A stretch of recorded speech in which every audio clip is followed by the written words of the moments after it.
In this video, I claim that philosophy is making obvious things not obvious, or claiming that X is actually not an X but a Y.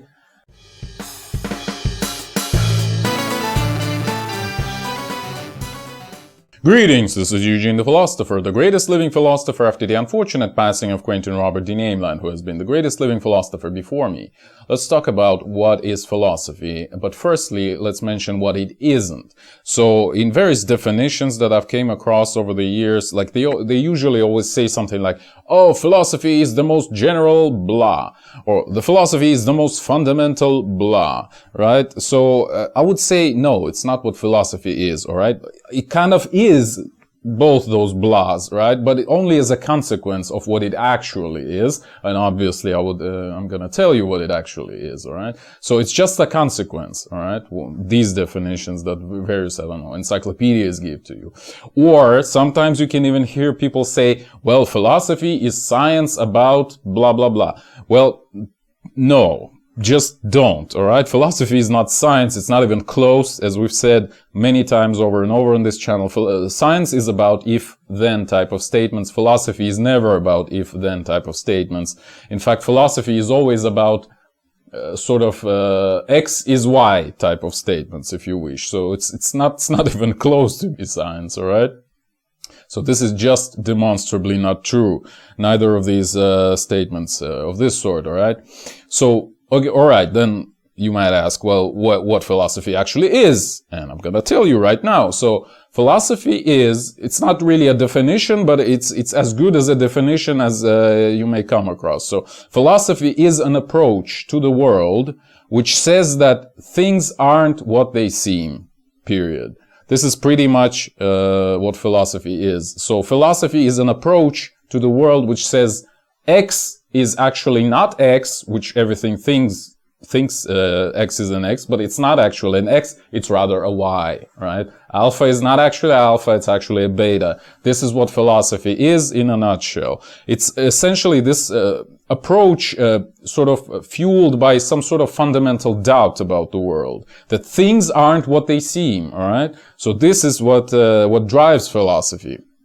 This is why methods such as criticism and skepticism are always like the main methods essentially of philosophy. Like again, the main modern, I mean the first rather modern philosopher, first philosopher of modernity, arguably Descartes, that was his thing, right? The fundamental doubt.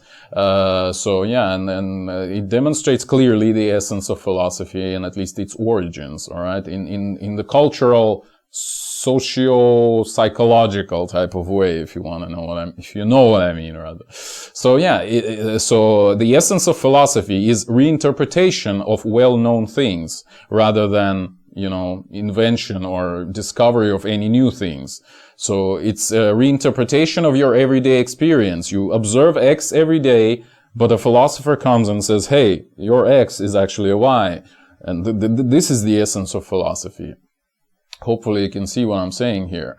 Of course, sometimes sort of like repackaging happens. So, let's say certain philosophical concepts have been developed, and like later on other philosophers come and they try to generalize, or let's say that we have a couple of concepts, right? And later on, next generation philosophers come and they repackage these various concepts into a single concept, for example. XYZ is actually gamma, right? Something like that. So this sort of generalization, expansion of things happens, of course. I would call it repackaging again, but it doesn't matter what you call it. But still, it doesn't change the fundamental truth, if you wish, that philosophy does not invent things in the sense that it doesn't discover new things. It just repackages old things in a new way. Again, X's become Y's and XYZ's becomes deltas. I don't know if you know what I mean. And in this respect, philosophy is very similar to poetry or art, because it utilizes the analogy, the method of analogy or metaphor, if you wish.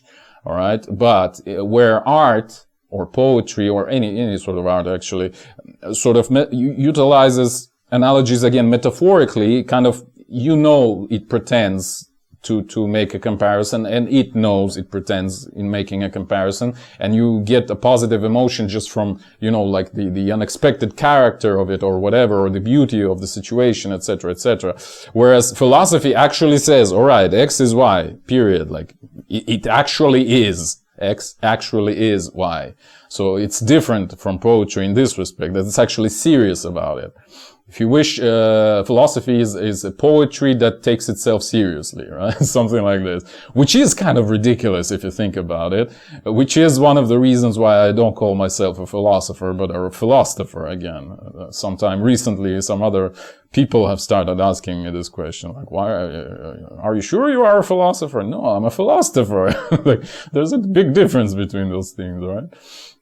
Anyways, well, speaking of analogies, obviously, other branches of culture, such as, I don't know, science or religion or other things, they also utilize analogies, because that's how you, again, teach other people of new things, right? So, well, language is built on things you already know, otherwise you wouldn't know the words for it, right? For those things. And therefore, when you're talking about the things that the person still doesn't know about, you have to tell the story about this new thing using the words from previous things they've known about, which again means analogy of some sort at the very least, all right? Yeah. So unknown things are understood through analogy only. But this is not what I'm talking about. Hopefully you got what I'm talking about.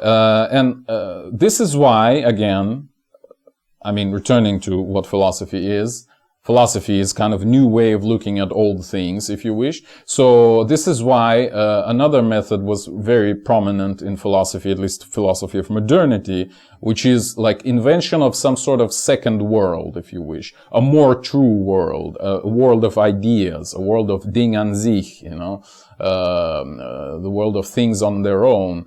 It's because, again, we say, well, what we observe, the X, is actually not X, it's actually a Y. Right? So maybe this Y lives in another world, the world of ideas, right? It just emanates as an X in our world, right? But you can see clearly that it's the same, it's just a symptom, if you wish, of the same method, of the same philosophical method of X is not actually X, it's actually a Y. So this is why I'm telling you that this is what philosophy is essentially. It's this sort of approach to the world.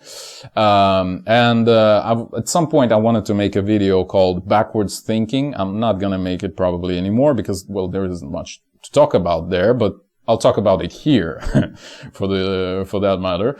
So what is backwards thinking? Like, what would I have meant if I had made this video? It's the same as sort of like reification. So what actually happens is we observe X, but as philosophers, or philosophers even, we are not very happy with X. X is kind of lame. So we invent Y, which this X actually is, and thus we're doing philosophy now, alright? But, philosophers have kind of adopted this sort of approach where we're saying, well, X is actually not real. Y is more real than X, right? So X stems from Y. So it's this sort of kind of a sickly thing. It's not that we're observing X and we're saying it's actually Y. We're actually even more so claiming that Y is more fundamental than X. It's kind of a big arrogant leap forwards, but this is what the philosophers have been doing for ages, actually, right? So, and this is what I call reification. It's you have a concept about X, which is Y. It's this sort of phantom that you've invented, and you're claiming that this phantom is more fundamental than the actual thing that we're observing, all right? And thus you invent this true world of ideas which emanates as only a shadow of itself, as an X that we actually observe. So yeah, it's the reification of your concept, essentially. That's what I mean by reification. Reification means to turn something into an object, to turn something into a thing. So we turn our abstract concept of some vague Y, an idea essentially, into a thing. So, and we even are bold enough to claim that Y is not just a thing, it's a more fundamental thing than an actual X, right?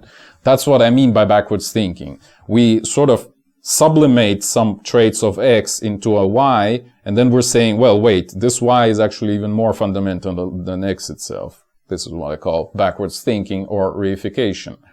So yeah, it kind of reminds me of this reverse cargo cult thing about anime. I'm gonna link it in the description if you wish. All right, if you wish to watch it, that is. So yeah, so we kind of pretend that the actual world that we perceive is sort of secondary with respect to our invented world, the world of philosophy, where whys happen, or whys inhabit this world, right? Anyways, so let's talk for a moment. I'm kind of finished, honestly, already, but let's talk for a moment about how philosophy is related to products of philosophy, or philosophical systems, if you wish. So there is a sort of an irony in the fact that when you build a philosophical system, you've created those whys of your own. Now other philosophers may come and say, well, okay, y is actually z, you know. So you come to the world, you say, well, x from the world is actually y, but then someone else comes and says, well, you know, y is actually z. So yeah, I'm stronger than you, little bro. My philosophy is stronger. So yeah, it's kind of like, and this is how philosophy develops, right? You either repackage the old concepts, or you sort of invent a concept of your own, and you show that the older concepts can be derived in this backwards thinking kind of manner from your concept. So it's a constant competition, and it's kind of fun in this respect. So yeah, so the process of philosophy is basically the denial of any system, if you think about it, because if any x is a y, then, and any y is a z, then like where do we stop? Like where is the actual thing? And I'm kind of mentioned it pretty briefly though, in my, one of the recent videos. What was it about? Like give them a false exit, I think I called it. I'm gonna again link it in the description. So what is the fundamental truth essentially? And well, it's a good question, you know, but the irony is that philosophy itself as a system, well, again, it's ironic that I call it a system. It's an approach that is fueled by doubt and by saying that things aren't what they seem. So if we think that X seems like Y, we go further and we say, well, Y seems like Z or maybe something else. So when you establish a philosophical system, you kind of no longer doing a philosophy, right? Like it's just a documentation of philosophy that has already been done and needs to be done philosophy on again, if you know what I mean. So again, once you've established that X is Y, somebody else has to come and say your Y is actually Z. Otherwise philosophy stops, it disappears. So a philosophical system is a corpse of philosophy, if you know what I mean. Which is again ironic, right? Corpus, you know, a Latin word, which means kind of, well, what people called corpuses were bodies of text, literally bodies, right? Dead bodies. So philosophical texts are dead bodies. They're no longer philosophy. And here I'm kind of coming again, returning to this issue of music that I've already mentioned in the false exit video. So there's a guy, I think he's dead already, for a while actually, Christopher Small. So he's like a music theoretician, and he said that music should be perceived as a noun, as a verb. Music should be a verb rather than a noun. And I think philosophy in this respect, what I just said, should also be considered as a verb rather than a noun. It's something that you do. You cast doubt onto the world and you're saying maybe the world isn't what it is. Maybe it's not X, maybe it's Y, alright? But once you've said this, once you've shown your Ys, revealed them, you're no longer doing a philosophy, right? So you only have a dead body of your philosophy from now on. And the same happens with music, right? Music notation, like a piece that is written down, it's no longer music the verb, it's music the noun, which is a dead body of music, if you wish. Right? So Christopher Small even used the verb specifically for this purpose. Musicking, like making music, like kind of making music happen, if you wish, right? So, but I'm happy enough with that. Music should be perceived as a verb. So the same goes for philosophy, I think, for the same reason, and again for the reasons outlined in my video about giving them a false exit. So philosophy is what you do. It's the approach. And again, I've remembered Robert Fripp right there. And he literally said that King Crimson is not a band, but it's rather a way of doing things. This is literally what he said. And I think it's very fitting for what I just said here. Like, philosophy is not a system. It's a way of doing things, right? It's something bigger than a system. It's an approach. And again, what this approach is saying X is actually not X. It's rather Y. All right? So yeah. One last thing I'll probably mention here is that masochism. All right. So why is masochism important for philosophy? Well, it's because it actually demolishes. Like, masochism is taking pleasure from destruction, essentially. Well, I've explained it in quite a bit of detail in my video Bad Ending, an older video, much older. But essentially, yeah. So philosophy, like, you could have thought, like, many people, actually most people probably, are pretty content with how things are. X is an X, we're happy with that. But there are people who are not content. These are philosophers. They're saying, no, wait a sec. X is not an X, it's a Y, right? So this feeling of demolition of obvious things, obvious and comfortable things, because again, things we know well are comfortable for us because they pose no threat. We know them really well. Well, philosophers actually take pleasure in demolition of this comfort, which is a masochistic pleasure in its nature, right? See where I'm going with this? So making obvious not obvious is the method of philosophy, as we've said. And ultimately, like, emotionally, it's a masochistic pleasure when you demolish things that are well known, and instead of them, you're saying, well, it's something else at the very least, all right? So yeah, and similar, I've made similar argument with respect to popular science, how popular science should be done, and it should be done in a sort of a quasi-philosophical way, where you take a very known problem, a problem that probably many people are well aware of, like whatever, from their everyday life, like something mechanical happens, you know, I don't know, whatever, like, I don't know, a car accelerates or something, and you make it less obvious. You're saying, okay, there's actually very deep physics in this problem. Let's consider this. And then you start, you know, like reinterpreting it from various angles, from points of view of various theories. This is how you should do popular science, not how it's done right now, where we take something that people don't know anything about and you explain it to them in words they don't understand. So it's not popular science, it's just crap. So yeah, watch my video, Why Today's Popular Science Sucks. And I hope that longtime viewers of my channel have appreciated the irony in this video, where I say that, or at least like some sort of meta-narrative, right? So in this video I claim that philosophy is making obvious things not obvious, or claiming that X is actually not an X but a Y. And this is exactly what I'm talking about, what I'm doing rather in this video, right? I'm saying philosophy is actually not the most general blah or the most fundamental blah. It's actually Y, which is again a method of casting doubt, a way of approaching things where you say things aren't what they seem, all right? Thank you for watching. The eons are closing. If you wish to support me, please consider joining my Patreon. That is patreon.com/philosopher. See the link in the description. Or if you have a scientific theory of your own and you'd like my help in developing it, please join my alternative science coaching program, also available through Patreon.